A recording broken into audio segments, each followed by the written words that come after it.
para todos vocês, as pessoas que estão aqui na sala, elas viveram o processo, então elas sabem o que aconteceu. Para vocês que participaram quase sempre remotamente, dizer para vocês que o nosso grupo é a junção de 2 grupos, na verdade de 3 grupos, né? Porque um não foi possível constituir sozinho, então, no primeiro momento, houve uma junção entre o grupo de práticas corporais e educação física e linguagens,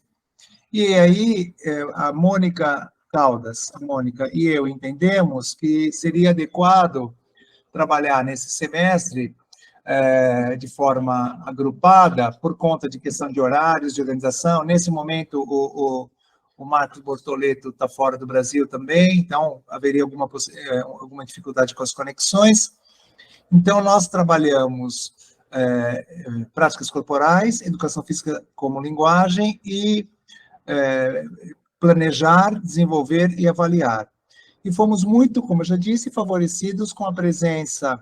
quase constante do Flávio e do Dinho, e com uma presença mais pontual do Albertino. Bom, e então nós decidimos, ao contrário de vocês, e eu já tiro o chapéu pelo trabalho, vamos dizer assim, de aprofundamento conceitual que vocês fizeram, nós trabalhamos com 2 textos o semestre inteiro. Foi um caminho um pouco diferente, né?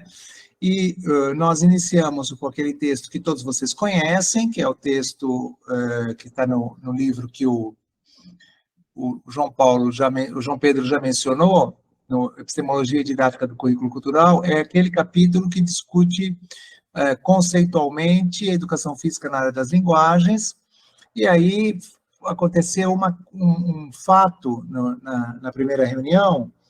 que foi como que as pessoas foram mostrando o seu entendimento do que seria educação física na área das linguagens. Naquele momento também, o Flávio já vinha gravando alguns vídeos da sua prática, e aí houve uma provocação aqui na sala, no seguinte sentido: se tudo aquilo que estava lá nos vídeos que o Flávio desenvolvia representava ou não a educação física na área das linguagens,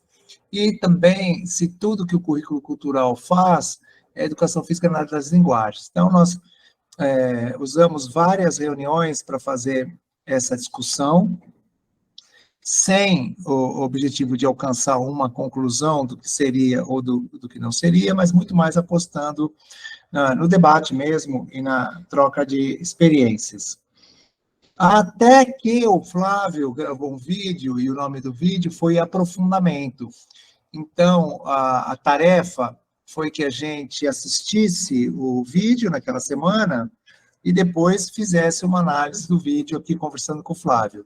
Antes disso, nós também tínhamos assistido um vídeo do Ariano Suassuna, que também ele traz uma discussão do campo da arte, também muito interessante para a gente pensar a linguagem, né, o papel da linguagem, etc. Bom, mas ao trabalhar com o vídeo do Flávio, nós ficamos, assim, bastante pensativos se as atividades que ele havia proposto eram atividades mesmo de aprofundamento, nos termos que aparece na literatura. E aí foi a segunda opção que nós fizemos, de trabalhar com um texto que está naquele capítulo, naquele livro também, um capítulo daquele livro que discute a ampliação e aprofundamento no currículo cultural da educação física. Então, foram esses 2 textos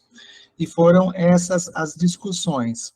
E nós havíamos convidado já, há 3 semanas atrás, havíamos convidado o Flávio, Dinho e o Albertino para eles fazerem a apresentação das suas práticas. O Albertino teve um problema, não pôde fazê-lo, e o Flávio e o Dinho fizeram, e são esses registros últimos que vocês puderam assistir aí no canal do YouTube do grupo, a tematização do xadrez, que aí o Flávio já chegou bem perto do final, a tematização do tênis, que o Dinho também já estava lá na última semana, e foi uma reunião interessante, porque o grupo que tinha inicialmente pensado no convite, esse grupo ficou em silêncio, e o grupo que a Bel coordena, aí o grupo fez mais perguntas, mais provocações, e não havia problema, porque depois, no encontro seguinte, nós fizemos um encontro presencial, e com uma parte do grupo participando remotamente, e aí nós analisamos as práticas, discutimos as práticas, problematizamos alguns aspectos que na semana anterior, ou seja, na reunião anterior, tanto o Flávio quanto o Dinho haviam apresentado. Então, foi, pelo menos na minha visão, foi um processo interessante, porque nós demos conta, né, de fazer aquilo que nós havíamos nos proposto a fazer, que era fazer essa discussão teórico-prática da educação física na área das linguagens e também acompanhar os professores e com sugestões e com propostas de encaminhamentos, etc., os professores que estão atuando na educação física no ensino médio. Mas uma questão que não foi muito abordada no nosso encontro, apenas bem lá no comecinho, que é como é que, afinal de contas, o ensino médio está se organizando na rede paulista, né, gente? Nós estamos falando só da rede paulista. Aqui na rede paulista, como é que o novo ensino médio está se constituindo, quais são suas características, quais são os itinerários formativos, quais são os componentes curriculares que vêm sendo abordados. E aí é muito interessante, porque eu prestei atenção na apresentação que vocês fizeram, e eu percebi que, às vezes, nós estamos acessando materiais, textos, etc., e tudo isso que nós estamos vivendo é muito novo ainda, né, gente? Ou seja, ainda não há um trabalho de análise